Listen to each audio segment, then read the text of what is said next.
Hello. Today we are going to do introduction to computers. The first topic is characteristics of computers. तो computer के characteristics क्या क्या होते हैं? A computer is a very useful machine. It has many characteristics. उसमें बहुत सारे characteristics होते हैं, बहुत सारी विशेषताएं होती हैं. Let's see कि कंप्यूटर हमारे लिए कैसे यूज़फुल होता है और उसकी क्या क्या विशेषताएं होती हैं, क्या क्या characteristics होते हैं. Some of its characteristics are superior even to human beings. Let's discuss the common characteristics of computer. अब कुछ characteristics इसके ऐसे हैं जो इसको human being से superior बनाता है, human being से better बनाता है. तो first characteristic है इसका speed. A computer is a very fast machine. It performs complicated calculations in a few seconds that a human being does in many years. It processes millions of instructions per second. Computer की speed बहुत fast होती है. Normal human being को जो काम करने में बहुत सारे साल लग जाएंगे, बहुत सारे दिन लग जाएंगे, वो सब काम कंप्यूटर कुछ मिनटों में कर लेता है. Millions of instructions computer process कर सकता है 1 सेकेंड में. नेक्स्ट कैरेक्टरिस्टिक होता है इसका accuracy. A computer performs its task accurately. It never commits a mistake while calculating. When the input data and the set of instructions are correct, the result produced is accurate. Computer का दूसरा characteristic होता है accuracy. Computer जो है सारे काम accurately करता है. आपको ये सिर्फ ध्यान रखना है कि आप जो इंस्ट्रक्शंस दे रहे हो वो आप करेक्ट दे रहे हो. अगर आपके सेट ऑफ इंस्ट्रक्शंस करेक्ट है तो जो आपका रिजल्ट आएगा वो हमेशा एक्यूरेट आएगा, हमेशा सही आएगा. नेक्स्ट है large memory. A computer has a large memory. It stores a large amount of data in its memory and retrieves them whenever required. Computer जो है उसकी मेमोरी बहुत अच्छी होती है, मेमोरी बहुत ज़्यादा होती है, बहुत सारा डेटा हम इसमें स्टोर कर सकते हैं और जब हमें चाहिए वो डेटा हम निकाल के यूज़ भी कर सकते हैं. नेक्स्ट है diligence. A computer works tirelessly for long time. Unlike human beings it never feels board और get tired. When 10 million calculations are to be performed, a computer performs the 10 millionth calculation exactly with the same accuracy and speed as it performed the first one. Computer जो है उसका next characteristic है diligence. Computer जो है वो बिना थके बिना रुके बहुत लंबे टाइम तक काम कर सकता है. अब ह्यूमन बींग्स को अगर कोई काम करने दिया जाए तो वो थक जाते हैं या बोर हो जाते हैं, लेकिन कंप्यूटर ना तो कभी थकता है ना कभी बोर होता है. आप उसको 1 मिलियन इंस्ट्रक्शंस दे दो, 1 मिलियन कैलकुलेशंस करने दे दो, वो उसी स्पीड से और उसी एक्यूरेसी से वो लास्ट कैलकुलेशन करेगा जिस एक्यूरेसी और स्पीड से उसने फर्स्ट कैलकुलेशन किया. अगर ह्यूमन बींग्स को हम करने देते हैं तो क्या होता है, थोड़ी देर बाद हम थक जाते हैं, बोर हो जाते हैं, गलतियां होने लगती है, लेकिन कंप्यूटर के साथ ऐसा कुछ भी नहीं होता है. नेक्स्ट है वर्सेटिलिटी. वर्सेटिलिटी जो है कंप्यूटर का नेक्स्ट कैरेक्टरिस्टिक है. A computer does a variety of task. Suppose a computer is busy preparing the result of a particular examination. The next moment it gets the task of solving sum, and all along it may also be used for playing songs. Briefly, a computer is capable of performing almost any task provided the task is reduced to a set of instructions.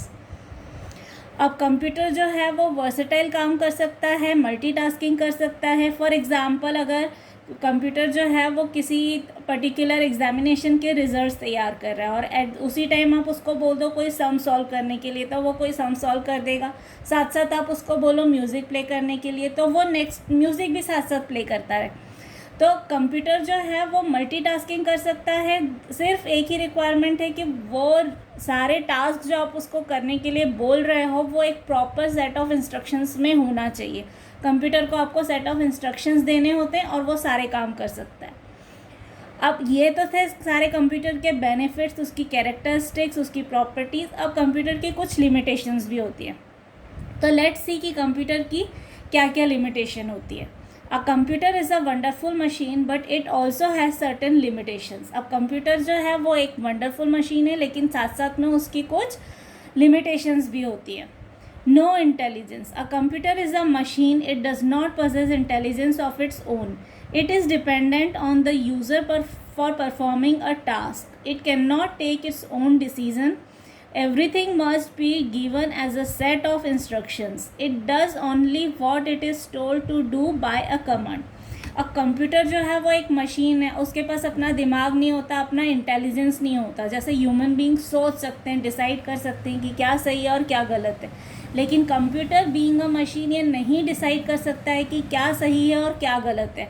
उसको आप जो भी instructions दोगे, अगर आपने गलत set of instruction उसको दे दिया तो वो गलत प्रोसेस करेगा, वो गलत कैलकुलेशन करेगा, वो आपको गलत रिजल्ट्स देगा. आप उसको जो भी कमांड दोगे वो उसके अकॉर्डिंग काम करेगा. वो अपना दिमाग नहीं यूज़ करता है कि ये सही है या ये गलत है, ये करना चाहिए या ये नहीं करना चाहिए. उसका कोई डिसीजन मेकिंग पावर नहीं होता. No feelings. A computer does not have any feelings or emotions. Based on our feelings, taste, knowledge and experience, we often make decisions in our day-to-day life. But a computer cannot make judgments and decisions by itself. It is a machine. Computer की कोई feelings नहीं होती. जैसे हम अपनी feelings और emotions के basis पे डिसाइड करते हैं कि हमें क्या खाना है, क्या पीना है, किससे बात करना है, किससे बात नहीं करना चाहिए, क्या करना चाहिए, क्या नहीं करना चाहिए. बहुत सारे डिसीजंस होते हैं डे टू डे लाइफ में जो हम लोग लेते हैं. वो सब हमारे फीलिंग्स, इमोशंस और रिक्वायरमेंट्स पे बेस्ड होते हैं. लेकिन कंप्यूटर की कोई फीलिंग्स नहीं होती, कोई इमोशंस नहीं होते, तो उसके बेसिस पे वो कोई डिसीज़न भी नहीं ले सकता. हम उसको जो इंस्ट्रक्शंस देते हैं बस सिर्फ वो उसको फॉलो करता है. Generations. Do you know what the term generation means? In terms of time, it means age group. For example, you are your parents' child. Similarly, your father is your grandparents' child. So your parents are in first generation of your grandparents and you are in second generation of your grandparents. Hence, in this case of your grandfather, father and you, there are 3 generations. Similarly, the computer also has different generations. अब generations क्या होती है, जैसे आपके घर में पापा हैं, दादा हैं, उनके पापा होंगे जिनको आप परदादाजी बोलते हो. तो क्या होता है, ये सब जनरेशन्स हैं. परदादा के बेटे जो हैं वो आपके दादा हैं, दादा के बेटे जो हैं वो आपके पापा हैं, पापा के बेटे आप हो. तो ये सब जो है जनरेशन्स है. एज ग्रुप होता है, टाइम के अकॉर्डिंग जो नया एज ग्रुप आता है उसको हम नेक्स्ट जनरेशन बोलते हैं. तो ऐसे ही कंप्यूटर के भी जो अलग अलग टाइम पे कंप्यूटर में मॉडिफिकेशंस हुए, नए इनोवेशंस हुए, नई डिस्कवरीज हुई, तो कंप्यूटर में जो है बहुत सारे चेंजेस आए, इम्प्रूवमेंट्स आए. तो उससे उसके कंप्यूटर को टाइम फ्रेम्स में अलग अलग डिवाइड किया गया है और उनको हम बोलते हैं generations of computer. Generations of computers. Computers are classified into 5 generations based on the technology used, the way they work and their size. अब जैसे आप हो, आपके पापा हैं, आपके दादाजी हैं, तो कैसे वो 3 जनरेशन हुई. तो सिमिलरली कंप्यूटर जो है उसको 5 जनरेशन्स में डिवाइड किया गया है अकॉर्डिंग टू द टेक्नोलॉजी जो उसमें यूज़ की गई है. वो काम कैसे करता है, उसका साइज़ क्या है, उसके बेसिस पे हमने अलग अलग कंप्यूटर की जनरेशन्स डिसाइड की. फर्स्ट जनरेशन कंप्यूटर्स 1942 से 1955 के बीच में जो कंप्यूटर्स बने वो थी कंप्यूटर्स की first generation. First generation computers had the following features. अब उसके क्या क्या फीचर्स थे. They use vacuum tubes. उसमें as a technology vacuum tube use होती थी. ये जो फिगर आपको दिया गया है ये वैक्यूम ट्यूब का है. कंप्यूटर में ये वैक्यूम ट्यूब्स यूज़ होती थी. They were very expensive. ये कंप्यूटर्स जो थे वो बहुत ज़्यादा महंगे होते थे. They were very heavy and large in size. वो बहुत बड़े होते थे, ऑलमोस्ट एक रूम के जितना बड़ा एक कंप्यूटर होता था.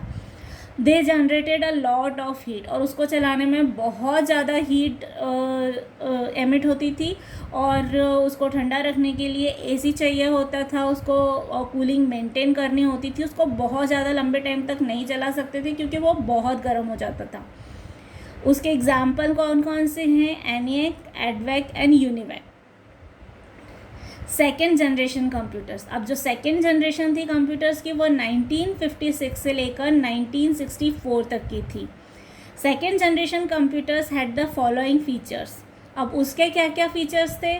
दे use electronic devices called transistors. अब उसमें ट्रांजिस्टर्स यूज़ होते थे, ये इस तरह के ट्रांजिस्टर्स यूज़ होते थे।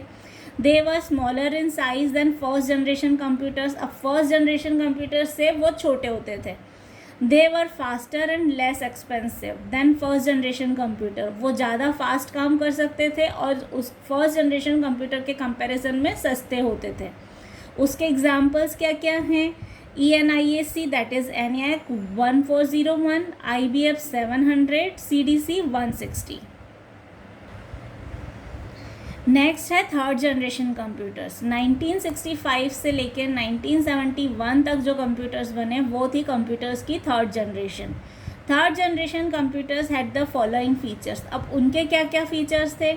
They use electronic devices called integrated circuits. Integrated circuits use होते थे उसमें, जिसको ICs भी बोला जाता है।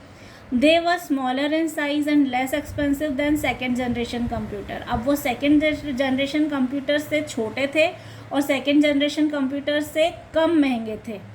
They were faster and more accurate than second generation computer. और सेकेंड जनरेशन कंप्यूटर से ज़्यादा सही काम करते थे, ज़्यादा फास्ट काम करते थे। उसके एग्जाम्पल्स हैं IBM 360, ICL 1900, VAX 750। नेक्स्ट है फोर्थ जनरेशन कंप्यूटर। 1972 से लेकर अब तक जितने भी कंप्यूटर्स बने हैं उसको बोला जाता है फोर्थ जनरेशन ऑफ कंप्यूटर्स। अब फोर्थ जनरेशन कंप्यूटर्स के क्या क्या फीचर्स होते थे? They use a device called micro processor. अब उसमें ICs की जगह पर माइक्रो प्रोसेसर यूज़ होने लगा था। ये जो यहाँ पर आप फिगर में देख रहे हैं, इस तरह का माइक्रो प्रोसेसर आपने अपने कंप्यूटर लैपटॉप पे ये लेबल लगा हुआ देखा होगा, इंटेल कोर 17 या i7 या i8 या i9, ये सब जो है ये माइक्रो प्रोसेसर है। They are smaller in size. ये थर्ड जनरेशन कंप्यूटर से भी और छोटे हो गए। जो आपने नॉर्मल अपने घर पे डेस्कटॉप कंप्यूटर या लैपटॉप कंप्यूटर्स देखे हैं वो इसी के एग्जाम्पल्स हैं। They are cheaper and faster. Third generation से सस्ते और फास्ट काम करने वाले होते हैं ये। They are very easy to handle. इनको हैंडल करना बहुत ईजी है, आपको जब चाहे आप यहाँ से वहाँ उठा के भी लेके जा सकते हैं। इसके एग्जाम्पल्स क्या क्या हैं? IBM 4300, ICL 2900, HP 9000। Fifth generation computers. अब जो फ्यूचर में कंप्यूटर्स आएंगे उसको रखा गया है फिफ्थ जनरेशन ऑफ कंप्यूटर्स की कैटेगरी में। Fifth generation computers will have the following features. उनके क्या क्या फीचर्स रहेंगे? दे will be intelligent like human beings and will use artificial intelligence for work. अब साइंटिस्ट जो हैं वो आर्टिफिशियल इंटेलिजेंस पे काम करते हैं। अभी तक हमने देखा कंप्यूटर्स के अपने कोई इमोशंस नहीं होते, कोई फीलिंग्स नहीं होते, वो अपने से कोई डिसीज़न नहीं ले सकते। तो आर्टिफिशियल इंटेलिजेंस डेवलप की जा रही है जिसमें कि कंप्यूटर्स को ये कैपेसिटी दी जाएगी कि वो खुद सोच सकते हैं, खुद डिसाइड कर सकते हैं कि क्या उनको करना चाहिए, क्या नहीं करना चाहिए, क्या सही है, क्या गलत है। They will be able to think and take decisions like us. तो वो सोच सकेंगे और हमारी तरह डिसीजंस ले सकेंगे। They will be use in areas such as robotics, designing and defence. और उसका यूज़ कहाँ कहाँ रहेगा? रोबोटिक्स में, डिज़ाइनिंग में और डिफेंस में। So this was the first chapter of computers, that is introduction to computers.